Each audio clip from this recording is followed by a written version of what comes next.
Eh bien bonjour et bienvenue dans ce nouveau tutoriel consacré au web design sous Elementor. Alors aujourd'hui on va s'adresser à ceux d'entre vous qui ne sont pas des spécialistes du web design. Il faut prendre les bonnes habitudes dès le départ. Donc aujourd'hui nous allons parler des boutons. Les boutons d'Elementor. Ça paraît très simple, mais on va voir que c'est des éléments qui sont très puissants et qu'il faut savoir gérer de façon à pouvoir les utiliser dans la fonction qu'ils ont, qui est de permettre à l'internaute de naviguer sur une autre page, dans un autre endroit de la page. Donc globalement, un bouton, c'est quoi? C'est un élément, un widget, hein, contraction de Windows Gadget, un widget, que l'on met dans une colonne. Hein. Donc on va créer une première section, on va créer une colonne.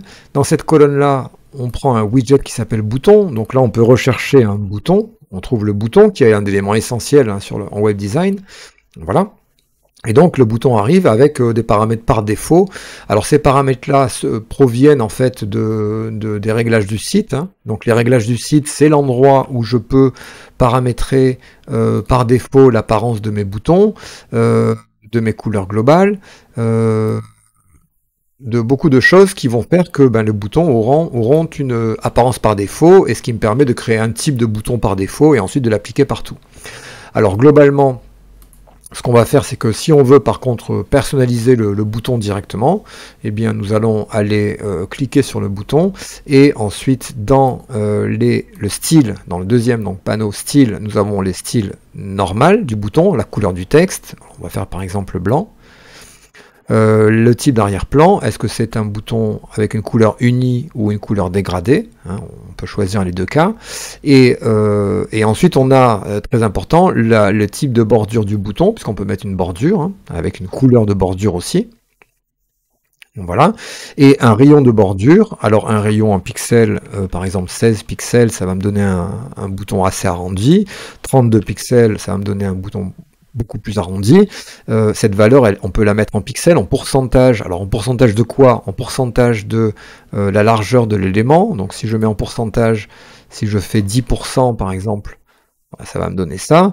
Notez que ça fonctionne bien si le bouton est carré, mais si le bouton n'est pas carré, et si je mets la même valeur en pourcentage à tous les coins de mon bouton, eh bien on aura un bouton qui va ressembler à tout sauf à un bouton arrondi.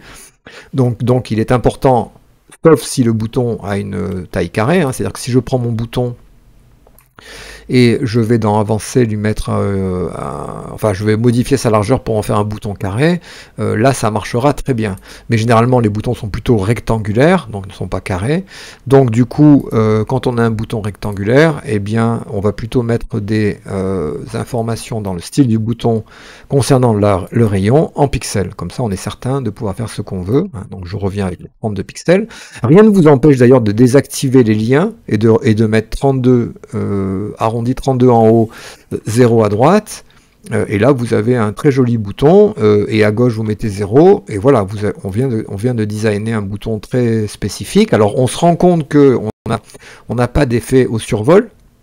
Alors si je veux modifier le bouton dans ses effets lorsque la souris passe sur la surface du bouton, eh bien je vais simplement switcher dans l'onglet au survol, où là on voit qu'on a plus d'informations, on a notamment des informations d'animation, hein, qu'on ne retrouve pas dans normal. Donc au survol, c'est normal qu'on ait plus de paramètres. On peut par exemple au survol demander que le bouton grossisse par exemple. Donc là je fais au survol grow pour grossir, et là quand on passe dessus, on va voir, ça va déclencher l'animation et le bouton va grossir.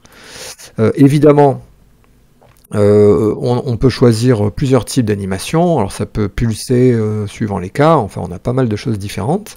Alors je vous conseille de pas en faire trop, hein. Là on avait déjà changé les bords, donc restons sobres et l'effet sera intéressant. Donc là je vais donc au survol, et au survol, alors on se pose souvent la question, en normal, ok j'ai mis un gris et un vert, et un texte en blanc, qu'est-ce que je fais au survol? Alors moi je vous donne une combine qui est assez simple, inverser les couleurs au survol. Vous verrez que on a toujours un résultat qui est intéressant, et c'est beaucoup plus simple à faire que de se casser la tête à trouver d'autres couleurs, et rajouter finalement beaucoup plus de couleurs qu'il en est, qu'on en a besoin. Donc au survol, En normal, l'arrière-plan est vert. Au survol, l'arrière-plan va être de la couleur du gris. Alors je vais mettre la bordure grise, elle est là. Alors hop, je récupère le code couleur en dessous, hein. Je le copie le code couleur, et je mets dans le type d'arrière-plan directement la couleur ici.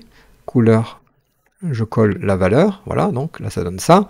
Et vous voyez, rien que ça suffit pour avoir un bouton qui soit intéressant et qui ne soit pas surchargé dans ses effets. Alors, une fois qu'on a seté ces différents paramètres, il y a des paramètres qui sont importants. Alors, je vais revenir sur mes bords. Alors, moi, j'ai absolument horreur des bords arrondis. Je trouve que ça fait vieillot, mais bon, voilà. Donc là, je reviens à un bouton standard. On a un paramètre important, c'est le fond, parce que il faut bien voir que ce bouton-là, il a quoi comme caractéristique par rapport à un titre, par exemple. Si je prends un titre que je mets au-dessous et que j'appelle ce titre, cliquez ici, parce que je veux avoir aussi un effet, enfin un lien. Donc cliquez ici. Je peux le, alors je vais changer la couleur, hein, c'est pas très joyeux. Je vais mettre en vert aussi. La typographie, je vais mettre un peu plus petit. On va faire à peu près la même chose, voilà, comme ceci, mais beaucoup plus fin.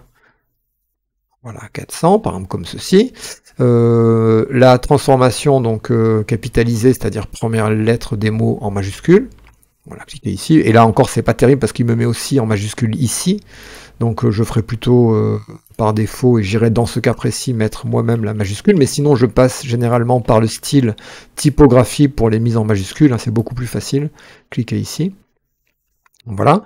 Donc là, si je peux à un titre mettre un lien hein, ici, donc imaginons que je mette le lien de la page de Google, par exemple, https://123.google.fr. Voilà, donc j'ai créé un bouton avec un lien. Alors la différence qu'il y a finalement entre un titre avec un lien et un bouton, c'est quoi? Finalement, je vais mettre le lien aussi sur le bouton. Hop, ici, donc contenu, le lien, je vais mettre le même lien, https://123.google.fr. Voilà, donc pensez bien à fermer le panneau des attributs quand vous testez pour activer vraiment tous les comportements. J'ai la même chose, hein, ça va au même endroit. La différence, c'est que le bouton, on a des informations d'animation en plus, qu'on n'a pas sur le titre. Alors si je veux paramétrer mon titre pour qu'il ressemble à un bouton, je vais aller dans Style, mais là on va se rendre compte que dans Style, on n'a pas d'événement au survol.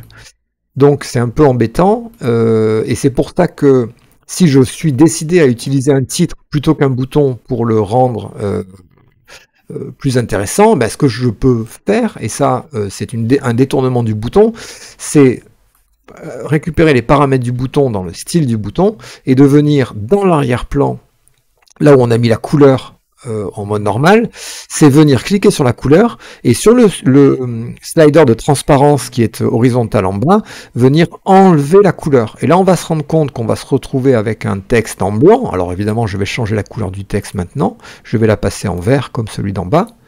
Voilà. Je vais dans la typographie monter un petit peu la taille pour avoir à peu près la même chose. Voilà. 400.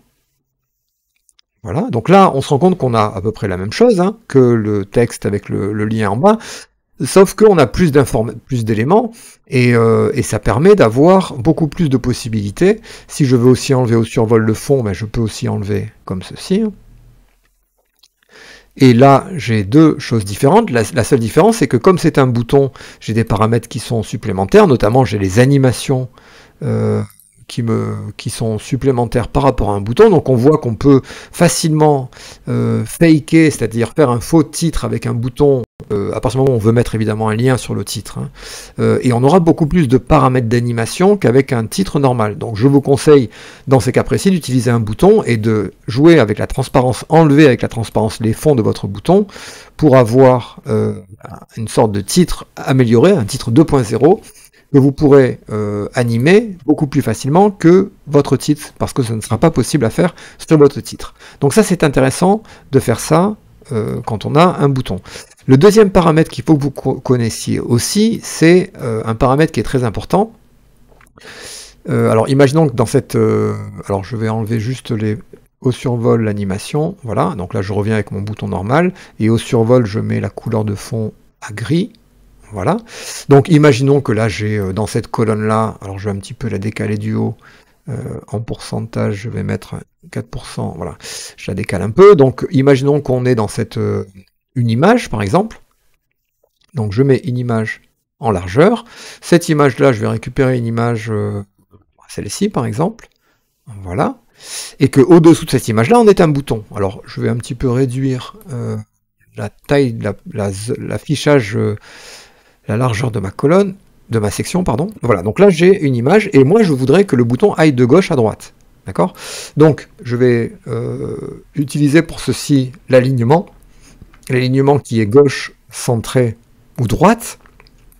Et le dernier élément qui s'appelle justifier, alors qui est pas compréhensible, parce que quand on justifie un texte, en fait, bon, alors effectivement, ça va de la gauche à la droite, en couvrant toute la largeur, et bien c'est ce que ça va faire pour le bouton. Donc si je veux que le bouton aille de gauche à droite, je vais aller faire justifier, et là on va avoir un bouton qui va être exactement de la largeur de ma colonne, quelle que soit la largeur de cette colonne.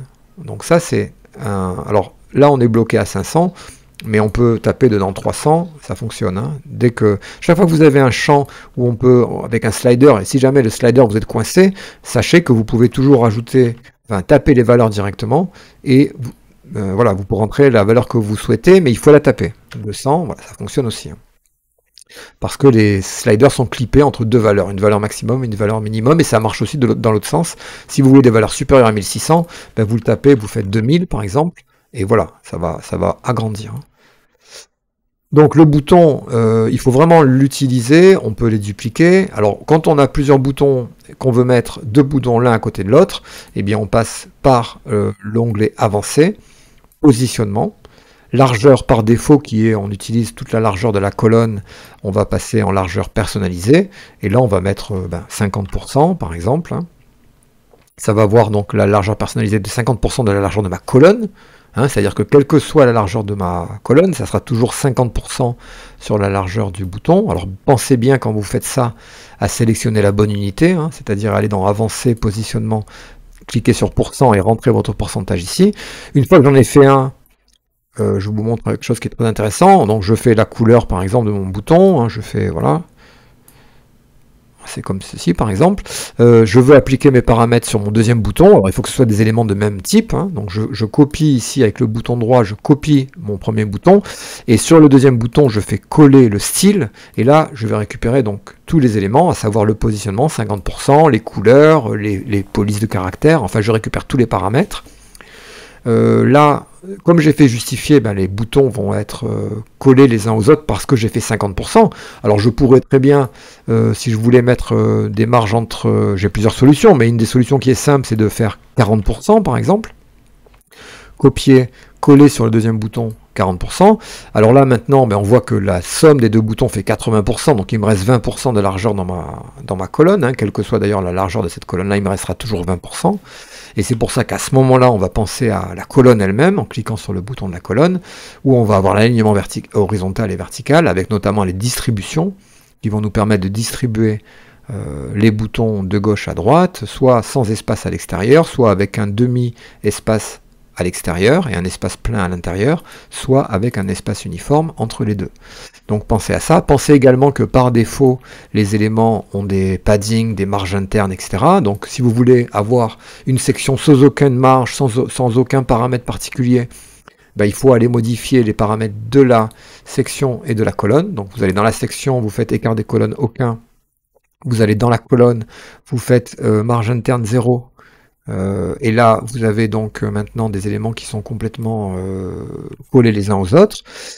Pourquoi est-ce qu'on a ici cette distance entre les éléments? Simplement parce qu'une colonne a ce qu'on appelle dans mise en page un paramètre qui s'appelle espace des widgets et qui est défini par défaut à 20 pixels. Donc en fait, globalement, ça veut dire qu'entre cette valeur-là et le bouton, on a 20 pixels. Chaque fois qu'on va rajouter un élément, quel que soit l'élément d'ailleurs, hein, il va être décalé de 20 pixels. Donc si je mets dans la colonne l'espace des widgets à 0, et bien là on va voir que tout va être collé, et c'est un des moyens d'avoir des éléments qui sont collés les uns aux autres. Alors évidemment je peux mettre 0, je peux mettre 20, je peux mettre 8, je peux mettre les éléments que je veux, hein, pour des colonnes vraiment personnalisées, avec des écarts entre les éléments, comme je les souhaite.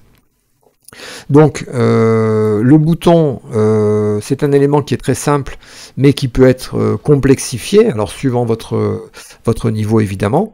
Hein, je reviens donc à ma petite voilà, mise en page. Donc là, je reviens sur le positionnement personnalisé. Donc on passe à standard par défaut, toute la largeur. On peut rajouter facilement une icône au bouton. Hein, vous cliquez sur bibliothèque d'icônes, le rond, et là vous avez accès à 600 icônes de font of thumb. Vous tapez le nom, par exemple, alors c'est des noms en anglais, hein, télécharger, download, voilà, vous avez download, vous cliquez insérer, et là voilà, vous avez mis une icône. Alors la position de l'icône, on la sélectionne là, avant ou après. L'espace de l'icône par rapport au... Alors là j'ai mis c'est très large, hein, donc il faudrait que je revienne à un espace par exemple. Voilà, comme ceci. Si jamais, alors là c'est l'espace de l'icône par rapport au texte, et si vous voulez modifier les marges internes à l'intérieur de votre bouton, eh bien vous allez dans le style, vous allez dans les marges internes. Si je mets tout à 0, vous allez voir que il n'y aura plus aucune marge interne. Donc je vais pouvoir mettre des marges internes comme je le souhaite, en pixels, en pourcents, en EM. Voilà, alors je mets 8 en haut par exemple, 8 en bas, 16 à droite et 16 à gauche. Et là je gère moi-même de cette façon-là les marges internes, et l'ombre de boîte va me permettre de rajouter une ombre hein, au-dessous. Alors généralement les ombres on les décale sur la gauche, vers la droite pardon, et vers le bas. Et là j'ai réalisé un bouton. Alors je vais mettre une petite marge basse à ma section 5, voilà. J'ai réalisé un bouton voilà, d'une façon simple. Donc n'hésitez pas à pratiquer les boutons parce que c'est quelque chose qui est très important sur les sites. Si le web design vous intéresse et Elementor aussi, ben, n'hésitez pas à vous abonner à ma chaîne. Je vous remercie pour votre attention et je vous dis à bientôt pour un nouveau tutoriel.